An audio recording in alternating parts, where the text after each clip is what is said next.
क्या अपने ही गढ़ में कमजोर पड़ रहा है इस्लाम? क्या अरब जगत के आधे मुसलमान इस्लाम से अब ऊब चुके हैं? आखिर क्यों अरब जगत के लोग इस्लाम से दूर होते जा रहे हैं? जी हाँ, ये सवाल थोड़े अटपटे जरूर हैं, परंतु ये सच है कि अरब देशों में अब ज्यादातर लोग इस्लाम छोड़कर मॉडर्न लाइफस्टाइल अपना रहे हैं। एक तरफ भारत है जहां इस्लामिक कट्टरता दिन ब दिन बढ़ती जा रही है। जरा जरा सी बात पर आए दिन गंभीर घटनाएं हो जाती हैं। बुर्खा हिजाब के नाम पर दंगे हो जाते हैं। आए दिन किसी न किसी बात पर फतवा निकल जाता है। वहीं सऊदी अरब, जो कि इस्लाम का जन्म स्थान है, जिसे कभी कट्टर रूढ़िवादी देशों में गिना जाता था, जो आज भी इस्लाम का गढ़ माना जाता है, वहां केवल आम जनमानस ही नहीं बल्कि वहां का शाही परिवार भी अब रूढ़िवादी विचारधारा से बाहर निकल रहा है। आज के वीडियो में हम जानेंगे कि किस तरह सऊदी अरब में शाही परिवार हिंदू धर्म की ओर आकर्षित हो रहा है। हम यह भी जानेंगे कि आखिर क्यों वहां की राजकुमारी ने इस्लाम के नियम छोड़कर मॉडर्न लाइफस्टाइल अपनाया हुआ है। आखिर क्यों वहां की राजकुमारी अब हिंदू धर्म के विषय में भी जानने में इच्छुक हैं। आखिर क्यों बढ़ रहा है अरब में हिंदू धर्म का सम्मान। तो दोस्तों, बने रहिए हमारे साथ वीडियो के अंत तक और कमेंट में जय श्री राम अवश्य लिखें। स्वागत है आप सभी का एक बार फिर से द साइंटिफिक हिंदू पर, और मैं हूं आपके साथ आपका दोस्त धीरेन्द्र। सऊदी अरब के शाही परिवार की राजकुमारी अमीरा अल तवील आजकल दुनिया भर में काफी चर्चा में है। वह केवल अपनी सुंदरता के लिए ही नहीं बल्कि अपनी काबिलियत के लिए भी जानी जाती हैं, क्योंकि अमीरा अल तवील फैशन आइकन होने के साथ साथ एक समाज सेवी भी हैं। उन्होंने हिंदू धर्म सहित कई अन्य धर्मों की पढ़ाई भी की है और इसीलिए उन्होंने इस्लामिक रूढ़िवादिता को बिल्कुल त्याग दिया है। उन्होंने बुर्का व हिजाब पहनना भी छोड़ दिया है। जैसा कि आप सब जानते ही होंगे कि इस्लाम में संगीत व फैशन पर पूरी तरह प्रतिबंध है। इसके बावजूद अमीरा अल तवील स्वयं एक फैशन आइकन है। एक इंटरव्यू के दौरान उन्होंने कहा था कि इस्लाम में जागरूकता लाना बहुत जरूरी है। शिक्षा से आपका ज्ञानोदय होता है।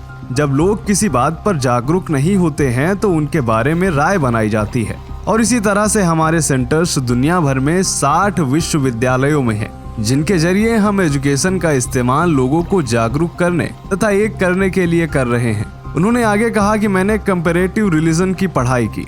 मैंने हिंदू धर्म, यहूदी धर्म, ईसाई धर्म के बारे में भी शिक्षा हासिल की। अध्ययन की इस पूरी प्रक्रिया ने मेरी आंखें खोल दी और इसके बाद मेरे मन में इन सभी धर्मों के प्रति सम्मान बढ़ गया, क्योंकि दुनिया का वास्तविक सनातन धर्म हमें ज्ञात हो चुका है और यह जानकारी अपने सेंटर्स के जरिए हर किसी को हम देना चाहते हैं। यहाँ आपको यह भी बताते चले कि अमीरा अल तवील का जन्म सऊदी के शाही परिवार में ही हुआ था, लेकिन उनके माता पिता तख्त के उत्तराधिकारी में हिस्सा नहीं रखते थे। परंतु 18 वर्ष की उम्र में जब अमीरा अल तवील ने बड़े बिजनेसमैन अल वालिद से शादी की तो आधिकारिक तौर पर वह सऊदी की राजकुमारी बन गई थी। अमीरा के पति वालिद इनसे 28 वर्ष उम्र में बड़े थे। हालांकि वर्ष 2013 में दोनों का आपसी सहमति से तलाक हो गया। राजकुमारी तवील ने अमेरिका के यूनिवर्सिटी ऑफ हेवन तथा ब्रिटेन के किंग्स कॉलेज ऑफ लंदन से शिक्षा प्राप्त की है। वह महिलाओं के अधिकारों की बड़ी हिमायती हैं। वर्ष 2015 में जब मोहम्मद बिन सलमान सऊदी के क्राउन प्रिंस बने तो शाही परिवार में बगावत शुरू हो गई थी, लेकिन प्रिंस सलमान ने इस बगावत को सफलतापूर्वक दबाया और इसकी शुरुआत करने वालों को हाशिए पर डाल दिया। क्राउन प्रिंस मोहम्मद बिन सलमान ने सऊदी अरब में रोजगार पैदा करने तथा वित्तीय सुधारों के लिए सऊदी अरब में व्यापक बदलावों की घोषणा की। इस्लामिक रूढ़िवादिता को समाप्त करने के लिए उन्होंने इस्लाम से इतर सिनेमा और सार्वजनिक मनोरंजनों को बढ़ावा दिया। इसके अलावा उन्होंने महिलाओं पर लगे प्रतिबंध भी समाप्त कर दिए। सऊदी अरब के क्राउन प्रिंस भी यह चाहते हैं कि लोग साइंस और टेक्निकल शिक्षा द्वारा आगे बढ़ें, इसलिए वह भी कट्टरपंथियों के निशाने पर बने रहते हैं। पिछले दिनों एक बयान में उन्होंने कहा था कि हम इस्लाम की असली शिक्षा की ओर लौट रहे हैं। यही पैगंबर का रास्ता है और इसी रास्ते को 4 खलीफाओं ने अपनाया था। यह रास्ता आजाद और शांतिपूर्ण समाज का है, जहां सभी धर्मों और संस्कृतियों का सम्मान करना सिखाया जाता है। यही सबसे सही रास्ता है और हम उसी की ओर लौट रहे हैं। मित्रों, क्राउन प्रिंस की इस बयान से साफ समझा जा सकता है कि उनके दिमाग में कट्टरता के लिए कोई स्थान नहीं है। हाल ही में किए गए एक सर्वे में पता चला है कि अरब जगत में आबादी का एक बड़ा हिस्सा अब धर्मनिरपेक्षता की तरफ बढ़ रहा है। धार्मिक तथा राजनीतिक संस्थाओं में सुधार की मांग तेज हो रही है। ज्यादातर लोग इस्लामिक रूढ़िवादिता को त्याग कर अन्य धर्मों का भी अध्ययन करना चाहते हैं। खान पान से लेकर फिल्म व मनोरंजन तथा फैशन में पूर्ण स्वतंत्रता चाहते हैं। तो मित्रों, यदि आज की जानकारी आपको पसंद आई हो तो चैनल को सब्सक्राइब करें और इस वीडियो को लाइक करना कतई न भूलें। मिलते हैं आपसे अगले वीडियो में, तब तक के लिए जय हिंद, जय भारत, वंदे मातरम।